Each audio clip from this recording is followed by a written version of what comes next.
shall we? So I've seen a few of these videos going around where it's like things I will not be buying in 2025. And I often see like video trends going around on YouTube and I'm like, that's fun, but like I don't really have anything to say. But for this one, I was like, let me throw my hat in the ring because I have some takes of things that I will not be buying in 2025. And I like this one in particular because sometimes I see other types of videos like this and I tend to like steer away from them because as someone who just loves a bit of nuance, loves a gray area, sometimes I feel like these types of videos can be a bit like, you know, 2025 trends that if you like them, they are fug, like, or like fashion ins and outs. Like I don't want to yuck anyone's yum, but this one, you can yuck and yum my yuck and yum. What am I even talking about? I'm just sharing how I'm feeling and then we can, you know, have a little chat in the comments about it.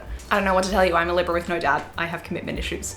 So I'm gonna get into it. By the way, if you don't know me, hi, I'm Lucy. This is my channel. Welcome. Bienvenue. Why am I doing the like Eddie Redmayne, like, welcome and bienvenue? Anyway, if you were new and that wasn't enough to drive you away, we do a little bit of fashion, beauty, lifestyle. I'm just sharing things that I enjoy and trying things that I maybe don't always end up enjoying. We give it a go, we give it a fair shake, and that's the fun of it all. And if you are a returning subscriber, welcome home. Sorry, maybe that's a bit. Thanks for coming back. But let's just jump right into it, starting with graphic t-shirts. I don't need any more graphic t-shirts. If you haven't seen in my most recent wardrobe declutter, I think I decluttered a couple of my graphic t-shirts. I also discussed that they were sort of becoming like a little bit of a fashion crutch and device that I was leaning on, where I would just wear like a cropped graphic t-shirt with a pair of jeans. And that would be like my go-to look. There's nothing wrong with it, but as someone who is trying to like flex their fashion muscles like a little bit and try and, you know, experiment with their style and like wear more of what is in their wardrobe, consistently wearing the exact same thing again and again with very slight variations of different graphic t-shirts isn't really achieving that. So I don't want to buy any more graphic t-shirts. I just haven't felt the pull towards it. I sort of have just been like, okay, let's just have a couple so that I have them to serve my needs, but I don't need like multiples of essentially something that serves the same function in my wardrobe again and again. And I think so far it's been successful. As of like when I last decluttered, I have not purchased another graphic t-shirt. I did, however, purchase a tank top with like a graphic cutout, but I would argue that it's like not a graphic t-shirt because it's a bit different. It was also blue and most of my graphic t-shirts are white. Let me know if you think I technically broke my own rule. I don't think I did. I don't need any more. Next up is faux leather clothes slash shoes. Faux leather, vegan leather, pleather, however it's been repackaged. No more shoes, no more clothes. A slight caveat for bags. I'm still kind of like, probably no, but they're like less of a strong no. Point is, they're all plastic. They are plastic that I find, especially with clothes and shoes, whether I'm thrifting it, whether I'm buying it new, it just ends up disintegrating. And my other clothes don't do that. And it's just happened to me enough times where I've just been like, I don't want to do it anymore. I don't want to do it. Specifically, I remember buying a really cute, like lavender colored raincoat sort of thing at like a thrift store. And within like 2 wears, it like disintegrated and peeled away. It was a secondhand find. It's not a big deal, but I was just like, this is so sad because you can't wear it. It's not like other things where when you get a hole in them or something, there's like a meaningful way to repair it or fix it. It's like almost impossible to fix. I don't think any of us like buy clothes that we are hoping will disintegrate within a few wears. So that's just a no. I know there are some developments happening in the vegan leather, faux leather space where they're making things out of cactus. And I'm like, okay, I like science, I like STEM, me when I'm Katy Perry as an astronaut, but like I'm keen to see where it goes. I do have a couple of faux leather bags that anything that I already have, I'm not gonna just like get rid of for the sake of get rid of it because they are fine. Specifically, a couple of Korean faux leather bags that I have held up quite well and I haven't seen wear and tear on them, even though I've worn them for a long time. So I'm like happy they haven't quite come to the same fate as of yet as other faux leather items I've owned. But going forward, vegan leather, faux leather is not something that I see myself purchasing in 2025. Next up is jeans. And for anyone familiar with me, you might be like, but Lucy, you love denim. I said jeans, I didn't say denim. I love denim. I think it is because I just love wearing blue and like baby blue and even like darker shades as well. Blue is just one of my colors and denim is typically blue. So not a ban on denim, but a ban on jeans for the rest of the year. I have 2 pairs of the exact same pair of jeans that I love wearing, have a really good amount of wear out of, one cropped, one not. I have a darker wash of jeans. I have like a pair of dark charcoal wash jeans. I feel like I have all of the jeans I need for different jean situations. And I really like all of them. Well, one of them, but that's for a declutter video. That's to talk about another time. But basically at this point, unless one of them is damaged or I want to swap something out for something else, I think I have enough. I have like 4 or 5 pairs of jeans, and that's so enough for my meat sack to wear throughout the year. Next up is one I feel might be a bit controversial, but any clothing items outside of my personal color, or rather outside of my wardrobe's color palette. I know there are a lot of people who don't believe in personal color or they don't subscribe to that belief, and that is so fine. I like it. It makes sense to me. At the end of the day, it is kind of just color theory. I think we can all agree on that. I think we all agree that like cool colors exist and warm colors exist. And within, you know, ourselves, we have like a level of contrast in our features. Like that is a thing. And you don't have to subscribe to that. You can just ignore it. There are times where I selectively ignore it. But when it comes to clothing, and I've spoken about this before, there was a period of time where not having that in my mind when I was purchasing clothes or when I was putting together outfits, I was looking at outfits being like, why don't I feel good in this? Why do I look a little weird? Did I do my makeup weird today? There's something off about it. Even things like, but I like pastel pink and I like this sweater in principle, so why don't I feel like it looks good on me? I couldn't figure out what element of a piece of clothing wasn't working for me. And then learning about personal color and just color theory more broadly made me be like, oh, that's why I don't like that. That's why I don't feel cute or good when I wear like a black turtleneck, or I feel like I have to compensate with more makeup. It made the pieces fall into place so that I can better make the decisions. So having that knowledge of being able to rule out an element that was bothering me, but I didn't like know that it was, but now I know that's what it was. It's giving Dr. Seuss. I now have a wardrobe that is primarily made up of colors that are complementary to me and like complementary to each other, and that I know how to work with. I was already gravitating towards like the colors that are right for me. So I was a bit of a different case to where I feel like some people, you know, get told that they, you know, black doesn't suit them and black is their favorite color, and like that's like annoying to hear.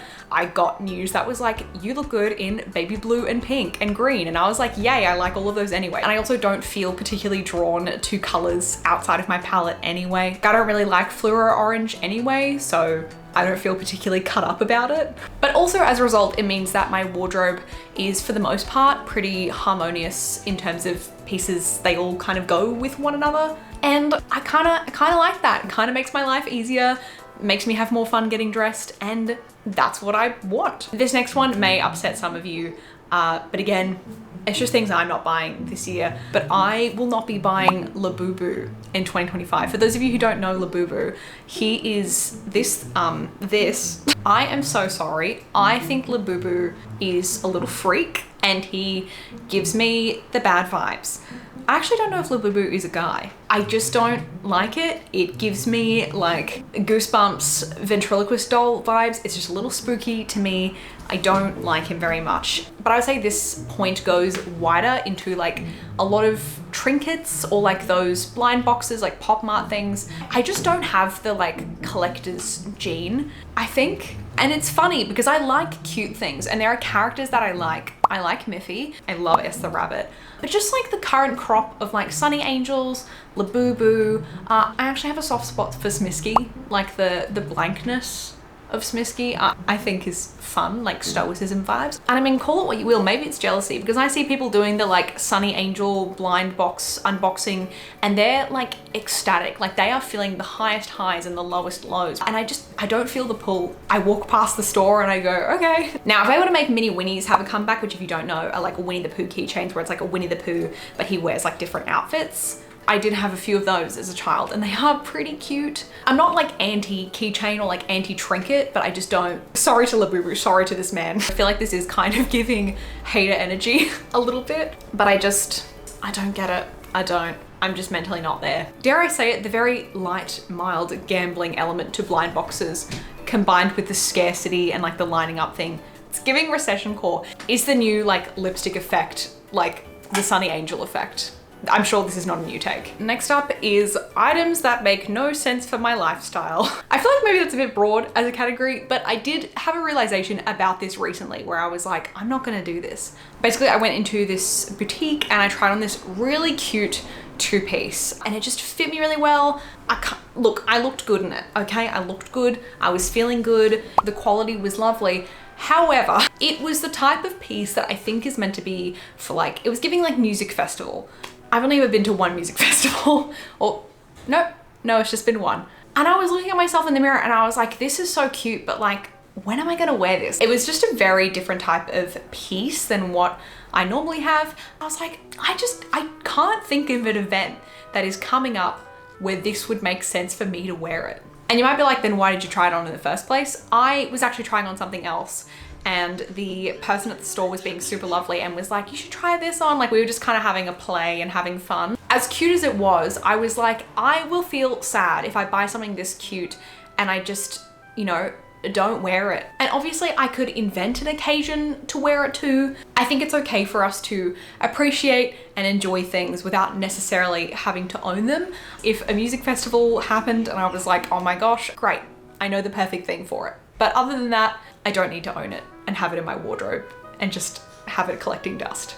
And the last one is one that is a little complicated, but it is buying items new with bad fabric compositions. And I feel like if you've watched my content before, you'll know that I love a bit of wool, bit of cashmere, bit of silk, bit of cotton, yum, yum, yum, linen, yum, yum, yum, yum, yum. I still love natural fibers and I do largely still have a preference for them. However, there is also a functional use for synthetics. Whether or not those synthetics are quality is, you know, can depend. But what I'm trying to say is I don't want to purchase clothes new that have synthetics that do not help serve the purpose of the garment. I don't feel a need to buy a t-shirt made of 100% nylon. They look really tight fitting and buttery. I feel really happy with wearing like a cotton t-shirt with an elastane blend. I feel it achieves the same purpose in my wardrobe but isn't entirely made of synthetic. For example, a lot of like silk looking pieces that are not made of silk, they are made of like a polyester. I don't want to buy those. Or like a knitwear piece that's made of 100% acrylic. It being 100% acrylic doesn't need to be a thing. And a lot of knitwear, if it's not 100% synthetic, has a percentage of synthetic in it. I think they say it's up to like about 30% synthetic in knitwear is what makes it, you know, is like a level where it's like helping, and then anything past that is kind of like cost-cutting vibes. Again, that's just what I've seen and read from like different articles from different creators. I know there's no like one like solution or one answer for like each individual garment. I just think, yeah, I'm sort of in a space where I'm trying to figure out my exact feelings on it. Like I have a lot of silk skirts and I really like them, but they are delicate. They're called delicates for a reason. And I do have to be more careful when I wear them so that I'm not damaging them. So I did get gifted a skirt that I really like the design of, but was synthetic.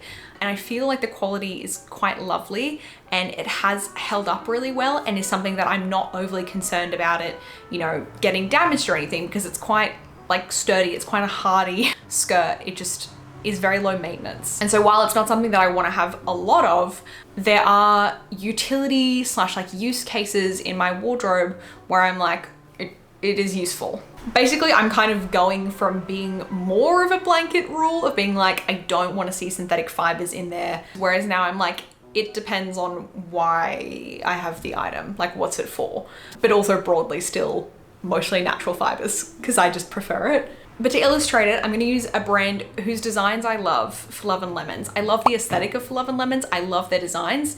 Their fabric compositions, I just, for the price point, I find it really hard to get around. And also it's to do with like the exchange rate, like going from US dollars to Australian dollars. You know, like mostly acrylic cardigans for like $250. Like, no, it doesn't need to be that high. Like it could be a better fabric composition for the price point. Like that kind of example, I'm kind of okay with buying stuff like that on Depop, where it's like a subpar fabric composition, but it's already like in the circular fashion marketplace. I'm like, that's fine. It's already out there. It already exists.